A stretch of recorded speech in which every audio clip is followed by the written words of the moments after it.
Hello and welcome to this short little video on mentoring based on a true story. All right, so I have been a teacher, I have been a writer, I have also worked many years in the corporate world as a manager, and I've learned all sorts of different techniques as far as managing and helping people and stuff, and this is one of my favorite concepts when it comes to really what mentoring is and being a good manager, but also helping out, okay? And it is called the screaming monkey, okay?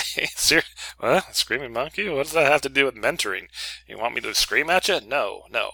So, as a manager, okay, or as if you become a mentor, sometimes you have people who have issues that they have questions for. Sometimes the issues are like, how do I get published? Or how do I deal with this particular problem that we're having at work? Or, whatever it is. But to them, they're holding this screaming monkey, this not literally, but that is driving them crazy because they know they want to get rid of it, and so the response is they go to you as a mentor, as a manager, or whatever, and they say what they wanted was for you to take it. They want to give you the screaming monkey and say, look, I've got this problem. I want to get published, but it's hard work. I need you to do it for me. Okay? No. Okay? Or there's a problem with this piece of equipment and I can't, it's not working and I need you to go fix it for me. You take care of this problem. You take the screaming monkey off my hands because I don't want to deal with the screaming monkey anymore. Okay, well, a good manager and a good mentor, I would say, basically what the person really needs is, what they needed, is guidance, okay?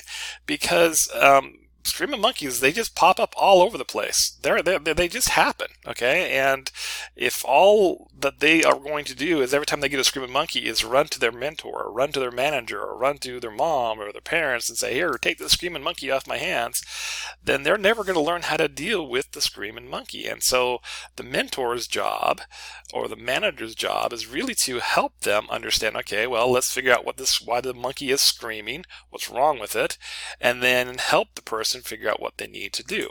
Now, sometimes some help is needed. Sometimes a person just simply does not have the tools or the resources to take care of the problem.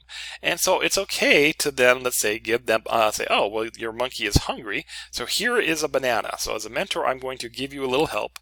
I'm going to give you this banana, and you go feed the monkey. Don't give me the monkey. I'm not going to feed the monkey, okay? But I understand that you may not have the resources or the knowledge or the wisdom or the experience to deal with how to handle this screaming monkey, but I need to teach you how to deal with it so that when it comes up again, you'll know how to deal with it. So that is sometimes the thing that we need to take care of. So to wrap it up, basically the two differences between coaching and mentoring, at least to me, this is Jason Morgan or J. Lloyd Morgan if you want to use my pen name, is that coaching basically is about a task or it's skill based. Okay, so if I'm coaching somebody, I'm trying to help them learn, okay, yes, you need to make sure you use a Oxford comma, and here's how you use it. And so I'm focusing on a skill, or I'm teaching them, subject verb agreement, whatever it is, or how, difference between third person limited and third person omniscient, whatever, okay, but it's a task or a skill.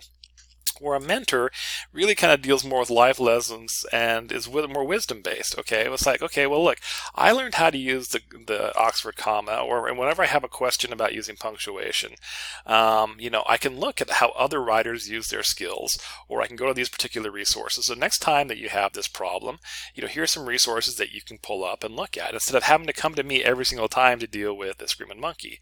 It's more of a, okay, you have an issue, but how can I help you better your life as a person, where you will get the confidence and the skill and the tools necessary to deal with when these screaming monkeys come up. So there's just a short little video on the screaming monkey and how it relates towards mentoring.